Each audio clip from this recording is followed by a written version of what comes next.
Hey everybody! So this arrived in the mail today. My Korean Studies certificate from SDSU. Wow, 제가 잘했어요. I don't know what else to say, but all of you can comment below and say 축하합니다 to me. So I graduated in SDSU with a BA in Linguistics and Asian Studies, a minor in International Studies. I also have a TESOL certificate and a Korean Studies certificate. I hope this certificate will serve me well in the future. I'm not sure about USA, but maybe Korea. And I'm still hoping to move to Korea sometimes next year.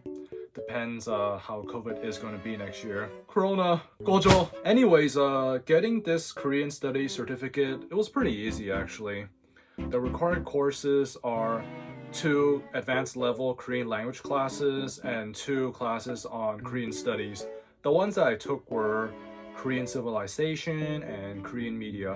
Both were very easy classes and also very interesting. I learned a lot about Korea just from taking those 2 classes. I would say the hardest part of getting this certificate would be the Korean language classes because they're advanced level and my Korean is not that good.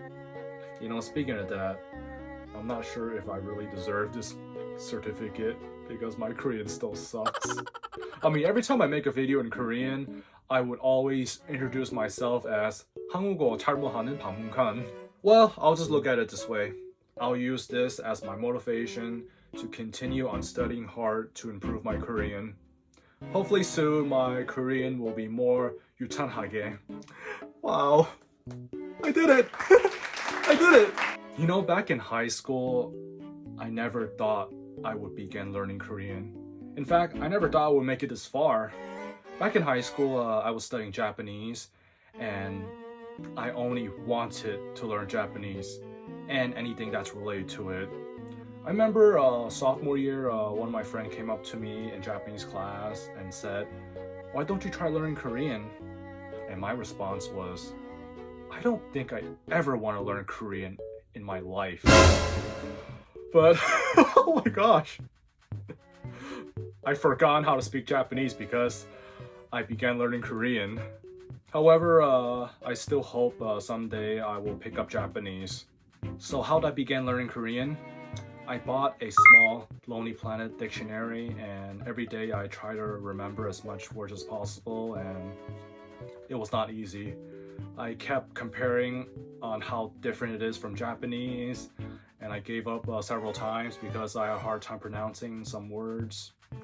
It took me over a week to memorize how to say 안녕하세요. And the first time I gave up was trying to learn how to say 만나서 반갑습니다. So for the most part, I am mostly interested in learning more about the Korean War and North Korean society. I've learned a lot during the past 14 years, but there will always be something new to learn. So fellow Aztecs, if you're highly interested in Korea, then I definitely recommend you to get the Korean Studies certificate. Oh, FYI, the professors that I had for these 4 courses, they're really good, but they're no longer teaching in SDSU, unfortunately. And I'm not sure who's going to be the new Korean language professor. But whoever it might be, I trust they will be better than that terrible Young Kim. She definitely made Korean language look bad. Well, I graduated from SDSU and I'm still job searching. To those who are still students in SDSU, 화이팅!